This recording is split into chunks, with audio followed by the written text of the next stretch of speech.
So the so anyway, the saints were had the knowledge that the sinners wanted. They knew they had it because the saints talked about it all the time, and they were following them. While after the saints were all killed, there was no truth left.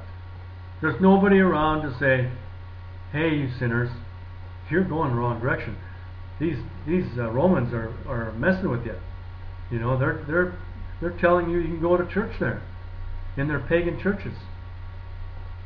You know, there's nobody like that around to tell them any different. They didn't know the difference between the truth and a lie yet. You know, you don't know that until you have the knowledge, until you have the truth. So these people were totally deceived. They were brought into the Roman churches, the pagan churches. They started adding these idols. They probably carved out, you know, these moldings of Jesus and of the prophets, the saints. You know, told them, you know, just kind of got them comfortable in this environment. And these guys thought, well, you know, the Romans convinced them that the people they were following, the saints they were following, were actually false prophets. And that's why they had to kill them. So they used all kinds of lies to totally deceive these followers. And then, once they got them in this churches, probably there's lots of them, I don't know, it doesn't make any difference. But once they got them going to church, then they introduced this New Testament. And they used all these writings, put it together, and started. Well, they didn't get the Bible right away. The people didn't get the Bible.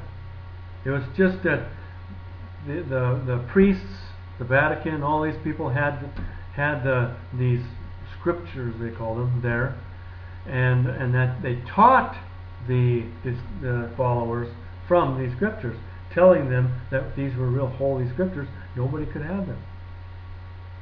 Well, they just totally convinced these followers that, you know, everything.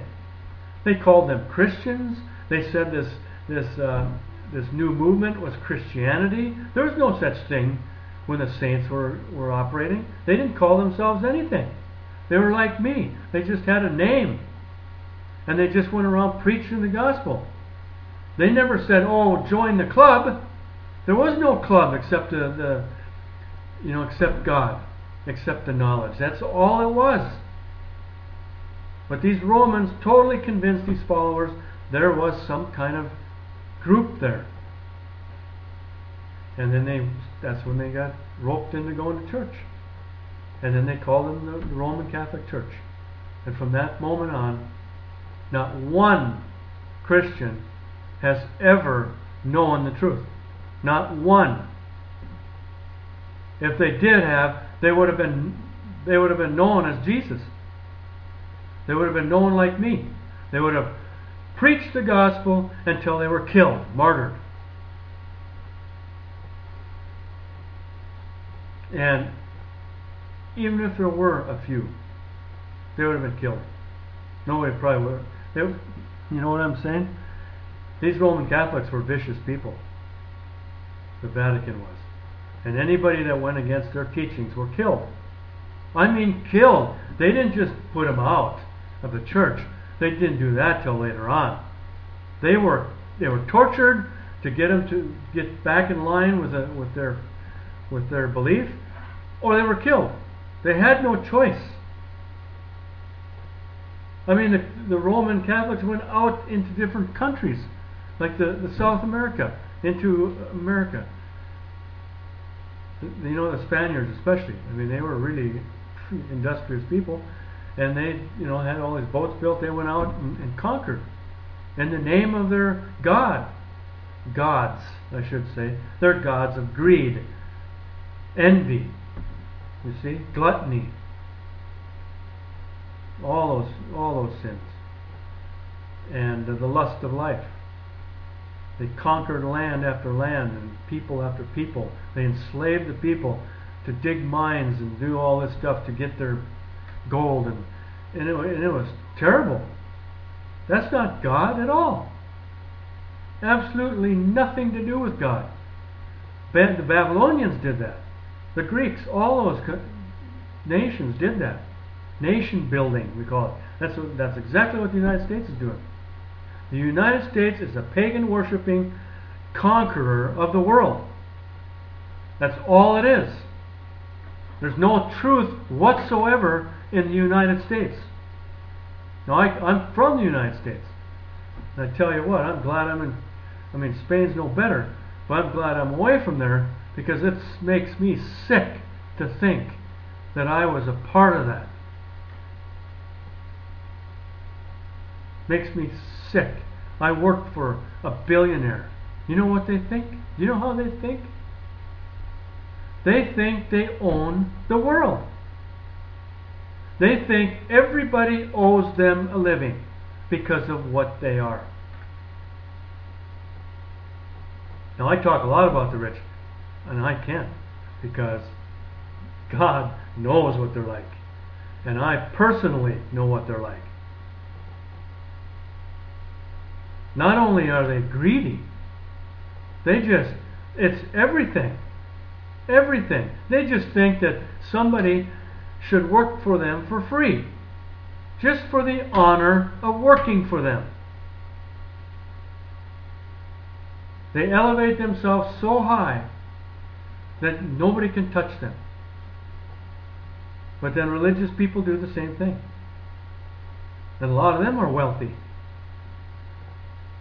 That's what the Babylonians did. That's what the Greeks did. Everybody. They always had some rich leaders that come up, rose up out of this religiousness, and elevated themselves to being kings, leaders, whatever, landowners. They owned everything. And everybody else was expected to work for nothing. And what do I mean by nothing? Well, what I mean is, most Americans, if they didn't have a job, they'd be on the street begging in days. That's what I mean. Okay? Those are the poor people. Those are the slaves.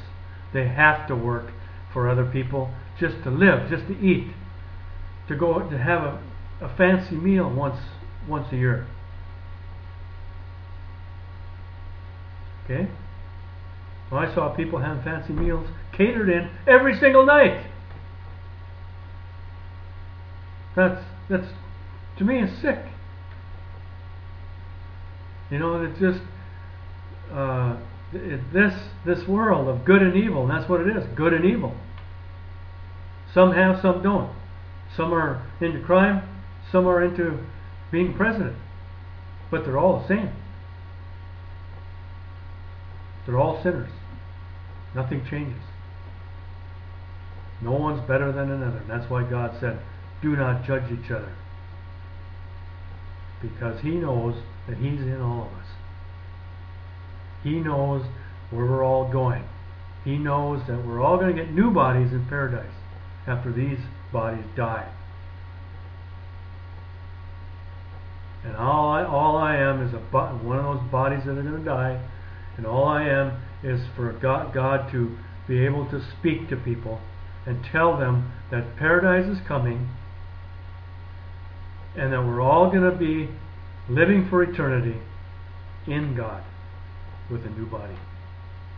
And that's basically what I'm here for.